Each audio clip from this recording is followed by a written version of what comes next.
Halo semua, senang sekali Anda bisa bergabung bersama dengan kita dalam ibadah ini. Saya berdoa Anda dalam keadaan baik dan sehat di dalam anugerah Tuhan. Sebentar kita akan menaikkan puji-pujian dan penyembahan kita untuk Tuhan. Saya berdoa supaya dimanapun Anda berada, terutama Anda yang ada di rumah, Anda ikut berpartisipasi dalam memuji dan menyembah Tuhan. Sebab kami percaya ada kuasa di dalam pujian dan penyembahan kita. Selamat beribadah untuk Anda semua. Tuhan Yesus memberkati.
Satu-satunya yang ku percaya,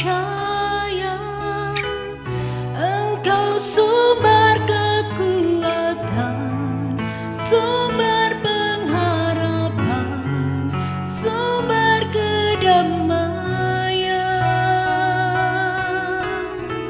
Satu-satunya yang ku andalkan, satu-satunya yang ku percaya. Engkau Tuhan memberkati, Tuhan penyembuhku, Tuhan pemulihku.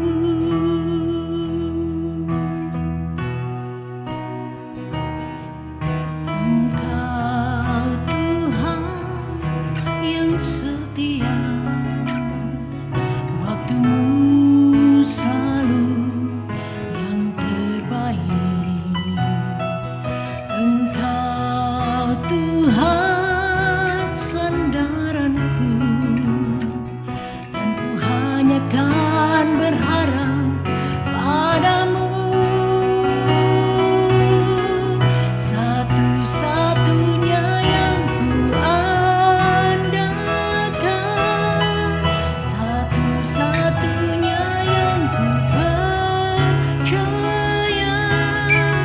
Engkau sumber kekuatan, sumber pengharapan, sumber kedamaian. Satu-satunya yang ku andalkan, satu-satunya yang ku percaya. Engkau Tuhan memberkati, Tuhan penyembuhku, Tuhan pemulihku. Satu-satunya yang ku andalkan, satu-satunya yang ku percaya. Engkau sumber kekuatan, sumber pengharapan, sumber kedamaian. Satu-satunya yang ku andalkan, satu-satunya yang ku percaya. Engkau Tuhan memberkati, Tuhan penyembuhku, Tuhan pemulihku. Engkau Tuhan memberkati, Tuhan penyembuhku, Tuhan pemulihku. Engkau Tuhan memberkati, Tuhan penyembuhku, Tuhan pemulihku.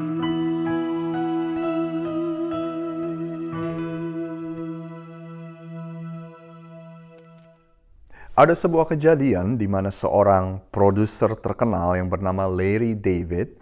Larry David ini adalah pencipta acara-acara di TV yang begitu populer, saudara. Mungkin salah satunya kalau Anda pernah dengar film komedi, acara komedi Seinfeld, dialah produsernya. Nah, Larry David ini suatu hari sedang nonton baseball di Yankee Stadium, stadium dan klub baseball yang begitu ternama, New York Yankees. Ketika di tengah-tengah pertandingan baseball tersebut, tiba-tiba wajahnya, saudara, ditaruh di screen atau layar yang sangat besar di stadium itu. Dan begitu orang-orang melihat wajah Larry David ini, semua orang berdiri, bersorak, bahkan memanggil-manggil, menyorakan namanya. Larry, Larry, Larry. Bayangin, saudara, pernahkah Anda mengalami ini di mana 20.000 orang lebih begitu mengidolakan Anda, begitu menyorakan suaranya untuk Anda. Lalu ceritanya belum berakhir. Setelah Larry selesai nonton film, selesai nonton pertandingan olahraga ini, Dia berjalan ke arah mobilnya, tiba-tiba ada mobil lewat. Dan di dalam mobil ini ada dua pria, lalu mereka menurunkan jendelanya dan berteriak, "Larry, engkau adalah seorang pecundang. Larry, you are a loser, you suck." Right? Lalu mobil itu pergi. Nah, tidak lama setelah kejadian itu, Larry diwawancara oleh seorang reporter.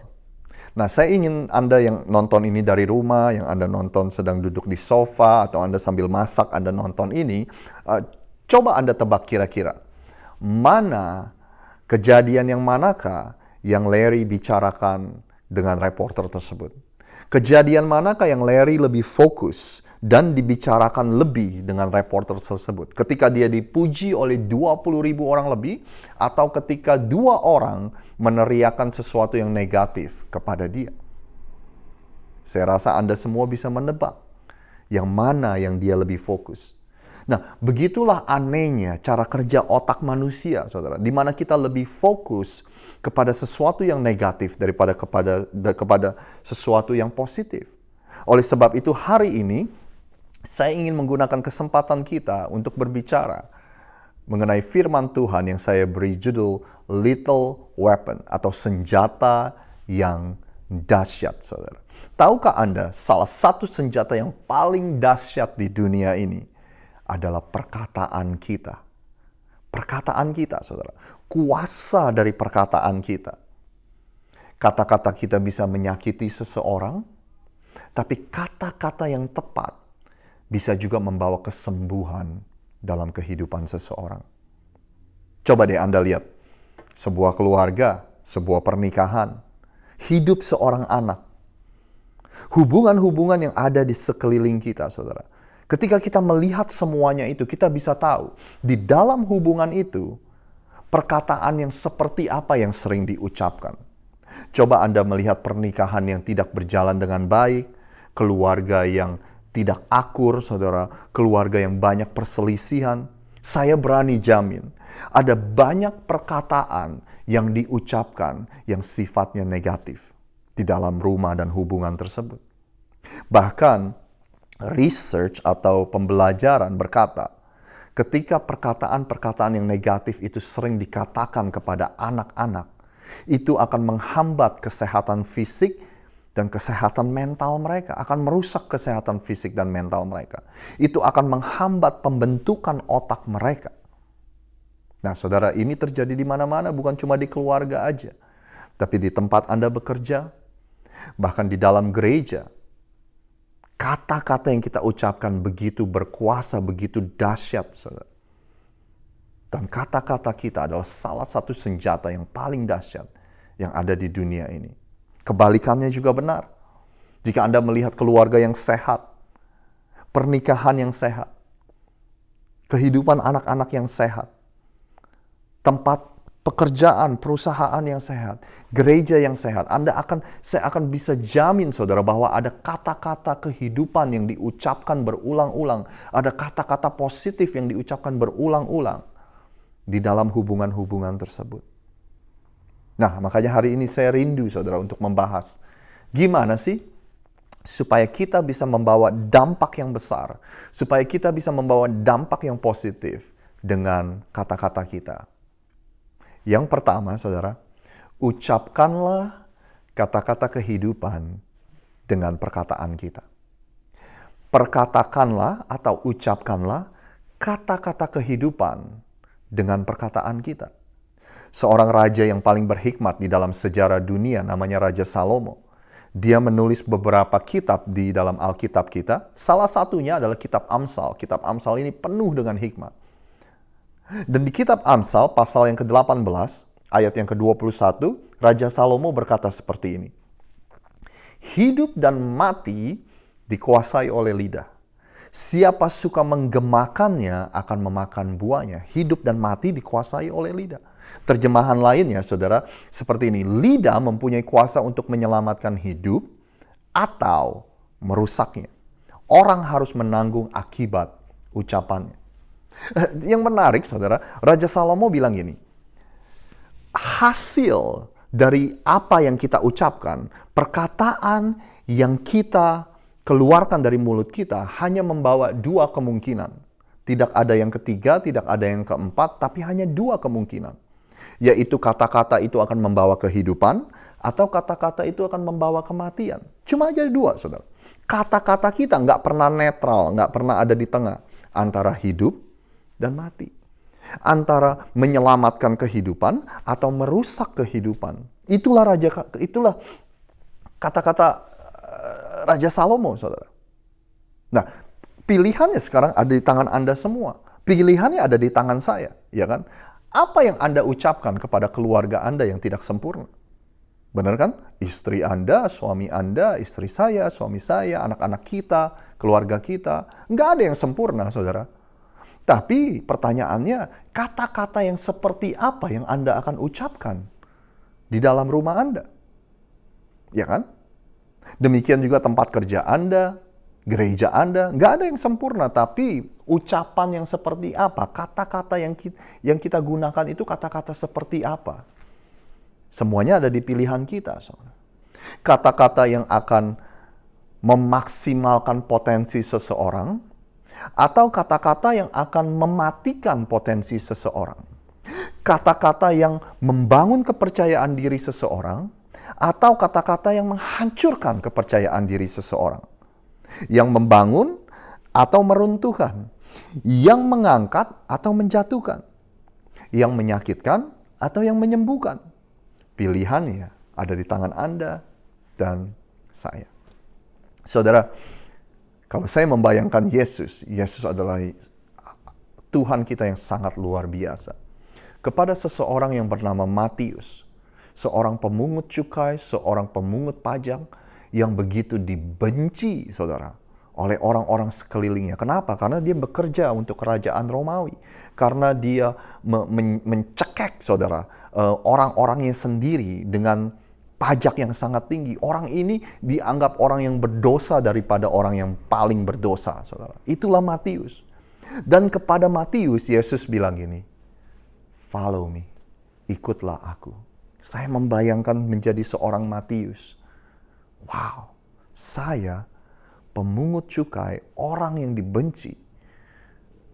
Ini ada guru, ada seorang nabi, ada seorang rabi, juru selamat, anak Allah, berkata bahwa saya layak untuk dijadikan pengikutnya.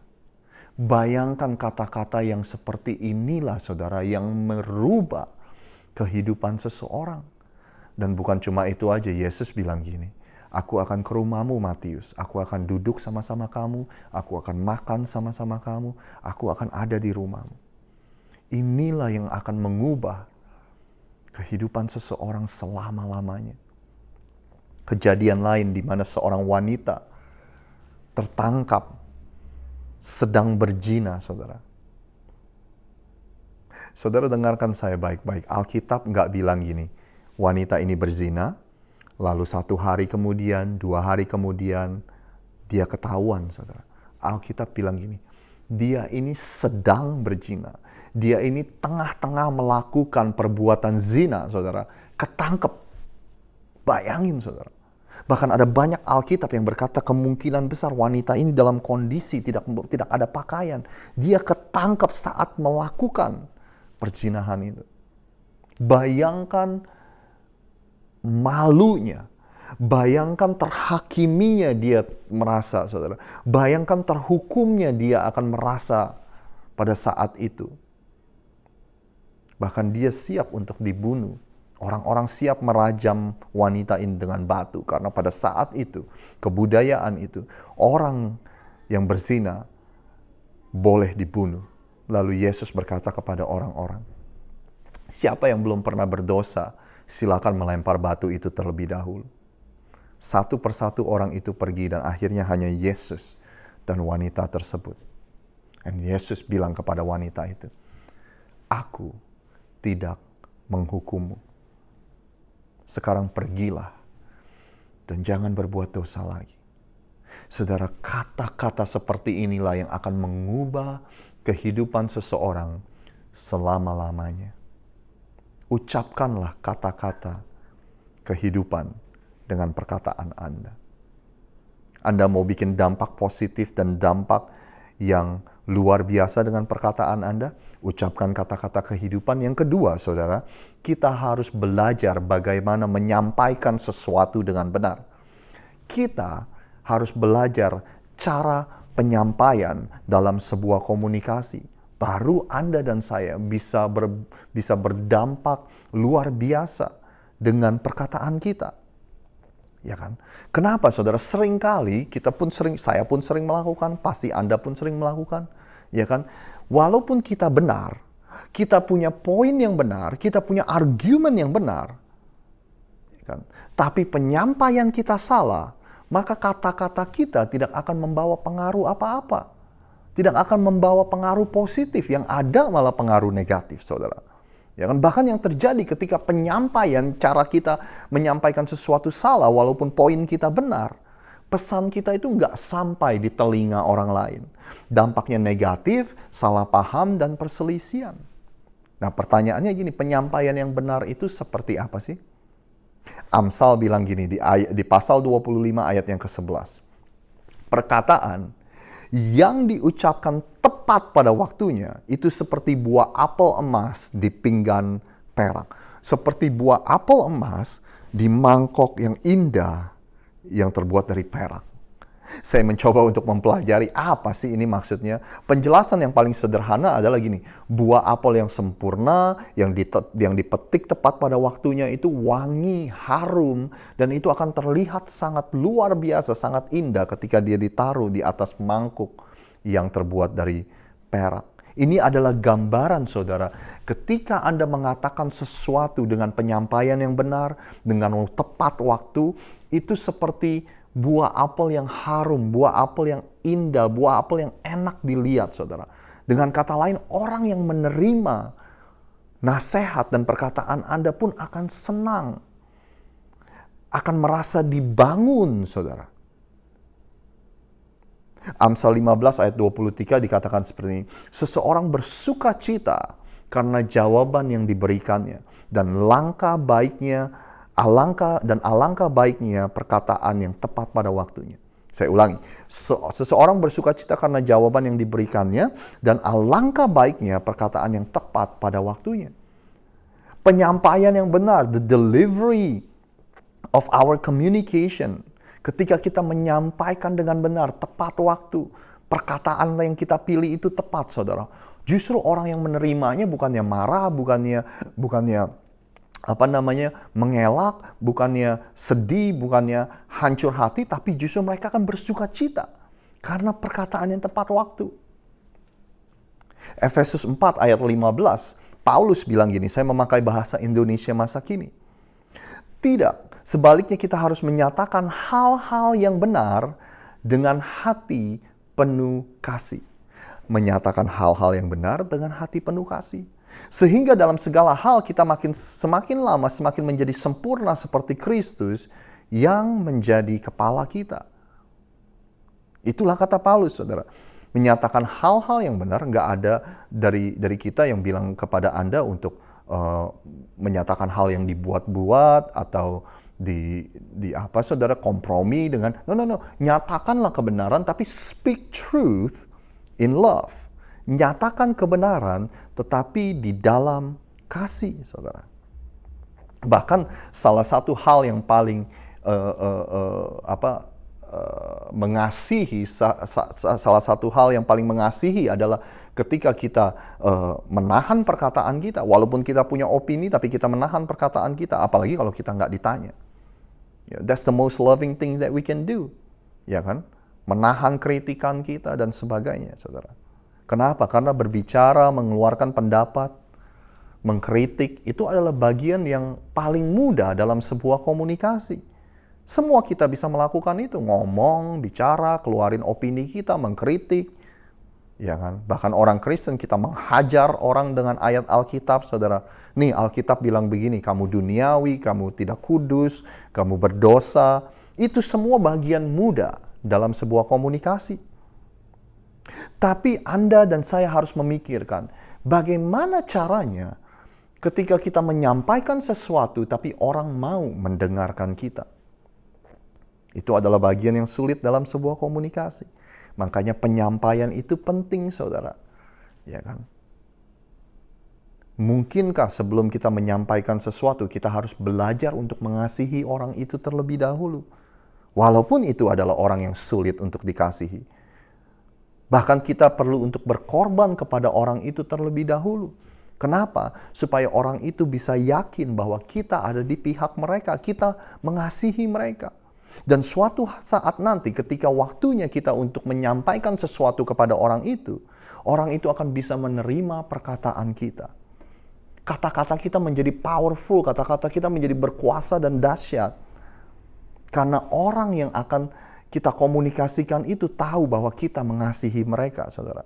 Kita ada di sisi mereka. Kita ingin membangun mereka, bukan menjatuhkan mereka. Tapi sebelum kita bilang-bilangin, kasih nasihat kepada mereka, bagaimana caranya supaya kita membangun kredibilitas kita di mata orang tersebut. Bagaimana kita bisa memikirkan kata-kata yang tepat, waktu yang tepat untuk menyampaikan apa yang kita mau sampaikan. Ya kan? Nah, itu bagian yang sulit dari komunikasi. Dan nggak banyak dari kita yang ingin mengambil waktu untuk memikirkan kata-kata yang tepat, memikirkan waktu yang tepat, untuk terlebih dahulu berkorban untuk orang lain sebelum kita menyampaikan nasihat-nasihat kita. Bagaimana sih supaya kata-kata kita bisa berdampak positif, saudara? Yang pertama, ucapkanlah kata-kata kehidupan dengan perkataan kita. Yang kedua, saudara, belajar bagaimana menyampaikan sesuatu dengan benar. Cara penyampaiannya. Ini yang ketiga sebelum kita berdoa, saudara. Perkataan kita, kalau Anda ingin perkataan Anda berdampak positif dan berdampak dahsyat, perkataan kita harus disertai dengan yang saya sebut dengan tanda kutip, saudara, sentuhan kemanusiaan, human touch. Kata-kata kita harus didukung dengan sentuhan kemanusiaan. Maksudnya sentuhan kemanusiaan itu apa sih? Saya jelaskan, saudara.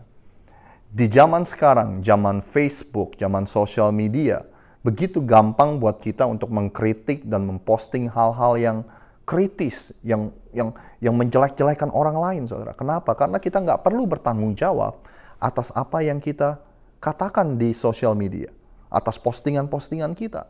Kritik gereja, kritik pendeta, kritik pemimpin negara, presiden, kritik ini, kritik itu, saudara. Anda tahu nggak kenapa debat-debat di sosial media itu nggak pernah menyelesaikan masalah? Karena ini yang tadi saya sebut. Kata-kata tersebut tidak ada sentuhan manusianya, saudara. Nggak ada sentuhan kemanusiaannya. Dulu gini, saudara. Kenapa? Kalau kita beda pendapat, kita beda opini, kita beda pandangan politik, hari Minggu kita ketemu di gereja. Kita salaman, kita pelukan, kita ngobrol, bahkan kita bernyanyi dan berdoa bersama. Inilah yang saya sebut dengan faktor dari sentuhan kemanusiaan. Coba saya mengajak Anda untuk membayangkan. Mudah gak buat Anda dan saya mengkritik seseorang kalau kita duduk di meja bersama-sama, kita makan bersama-sama, kita ngobrol bersama-sama? Pasti gak mudah buat kita untuk mengatakan sesuatu yang negatif dan mengkritik orang lain. Ketika kita duduk bertatap-tatapan muka, benar gak sih, saudara? Ya kan? Dengan adanya social media zaman sekarang, ditambah lagi kita harus karantina, kita di rumah selama berbulan-bulan, yang ada di depan kita cuma komputer, cuma handphone, ya kan, saudara? Dan kita mencoba untuk menyampaikan sesuatu, hasilnya adalah ini, saudara. Begitu banyak hal yang kita katakan, tetapi nggak ada sentuhan kemanusiaannya. Makanya nggak ada dampak yang positif. Apa sih maksudnya sentuhan kemanusiaan di dalam komunikasi, saudara? Ini loh, saudara. Ketika kita berbicara tatap muka satu dengan yang lain, kalau Anda sedang bicara, saya lihat mata Anda, dan saya bilang, oh saya mengerti apa yang kamu maksud. Oh saya tahu sekarang pengalaman kamu. Coba ceritain saya lebih lagi dong. Saya mau dengar lagi dong cerita-cerita yang seperti itu. Itulah sentuhan kemanusiaan dalam sebuah komunikasi. Kita simpati, kita mempunyai rasa empati, saudara. Ya kan? Menangis bersama, tertawa bersama, memegang pundak seseorang, Ketika dia sedang berbicara, saya mendengar apa yang kamu katakan.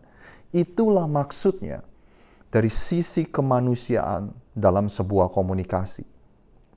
Ya kan? Kita kehilangan itu, saudara, di masa-masa ini.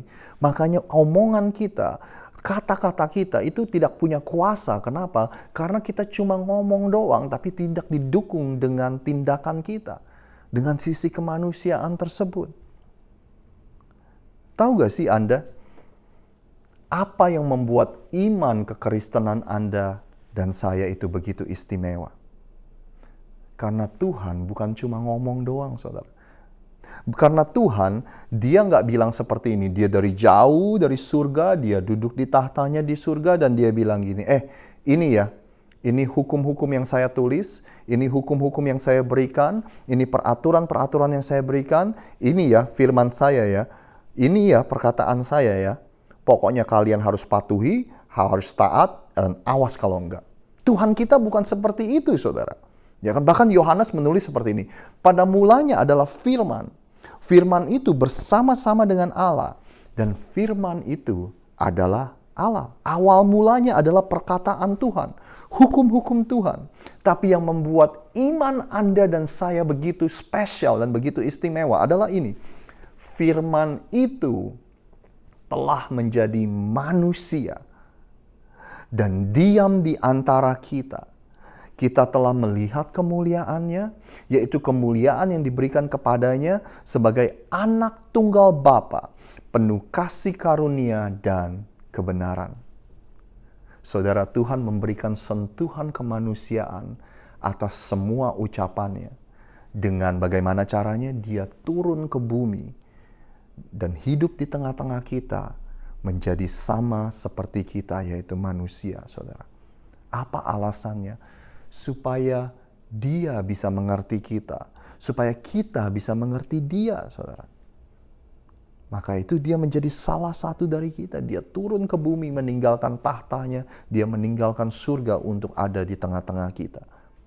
Makanya hari ini kalau Anda sedang mengalami pergumulan berat, masalah yang berat, dan Yesus bilang gini sama Anda, saya tahu rasanya apa yang kamu alami. Tuhan Yesus bukan cuma ngomong doang, saudara. Tapi dia benar-benar tahu apa yang Anda dan saya alami. Karena dia pernah menjadi manusia. Karena dia pernah ada di dunia ini. Makanya firman Tuhan begitu dahsyat. Sebab firman-Nya didukung oleh sentuhan kemanusiaan. Tuhan pernah menjadi salah satu dari kita. Bapak Ibu, saya ingin katakan ini sebagai penutup. Kekhawatiran terbesar saya sebagai pengikut Yesus adalah gini. Kita hobinya posting, sharing khotbah di Facebook. Kita hobinya posting ayat-ayat di Facebook. Ya sebenarnya sih lebih baik daripada posting-posting yang lain yang negatif, saudara. Kita hobinya nonton video-video khotbah di YouTube. Dan pada akhirnya kita menjadi orang yang pinter, hafal ayat Alkitab dan firman Tuhan. Tapi kita nggak pernah turun, tanda kutip, turun mempraktekkan apa yang kita dengarkan. Ya kan? Kita dengar khotbah ratusan, saudara. Tapi kita nggak pernah tahu rasanya berkorban untuk orang lain. Kita nggak pernah tahu rasanya memikirkan orang lain selain memikirkan diri kita sendiri. Kita nggak pernah menginvestasikan kehidupan kita untuk orang lain. Begitu ada kesempatan untuk melayani, kita bilang gini, nantilah, belum siap lah. Tunggu semuanya kalau udah aman, baru saya lakukan. Tunggu semuanya nanti kalau saya sudah siap, baru saya lakukan. Bapak, Ibu, dan Saudara semua, saya bersyukur Yesus tidak seperti kita. Saya bersyukur Yesus tidak ngomong seperti itu, saudara. Ya nantilah saya akan turun ke dunia kalau saya udah siap. Ya nantilah saya akan turun ke dunia kalau nanti udah aman. Anda mau berdampak positif dan mempunyai dampak yang luar biasa dengan perkataan Anda? Ucapkanlah kata-kata kehidupan dengan ucapan Anda. Dengan perkataan Anda. Yang kedua, belajarlah untuk bagaimana menyampaikan sesuatu dengan benar, penyampaian yang benar, saudara. Yang ketiga, saudara, yaitu ucapan kita harus didukung dengan sentuhan kemanusiaan. Artinya bukan cuma kita bicara aja, bukan kita cuma posting aja, tapi semua itu harus didukung dengan tindakan kita. Saya berdoa kita semua akan belajar melakukan hal-hal itu. Mari kita berdoa bersama-sama. Bapa yang ada di surga, kami mengucap syukur. Hari ini kami belajar bahwa kata-kata kami adalah senjata yang dahsyat di dalam kehidupan ini. Oleh sebab itu kami tidak mau mengatakan sesuatu yang sia-sia. Kami juga berdoa Tuhan biar kami bisa membawa dampak yang positif dengan perkataan yang kami ucapkan Tuhan. Kami juga bersyukur Tuhan kalau Tuhan bukanlah Tuhan yang jauh, bukanlah Tuhan yang hanya berbicara, tetapi Tuhan juga turun ke dunia ini menjadi sama seperti kami, sehingga kami bisa tahu betapa powerfulnya, betapa berkuasanya firman-Mu. Itulah yang kami ingin lakukan. Kami tidak hanya ingin berbicara saja, tetapi dalam kehidupan kami sehari-hari, kami ingin menunjukkan kepada orang-orang sekeliling kami bahwa kami adalah orang-orang yang siap berkorban, kami adalah orang-orang yang siap untuk terjun dan memuridkan dan memberi dan berkorban untuk orang lain. Terima kasih Tuhan atas firman-Mu pada hari ini. Hanya di dalam nama Tuhan Yesus kami berdoa. Sama-sama kita katakan, amin, amin. Terima kasih saudara sudah menyaksikan semua ini. Have a great Sunday. Sampai kita bertemu minggu depan di dalam gedung gereja buat beberapa dari Anda. Tuhan Yesus memberkati Anda. Have a great week. Bye.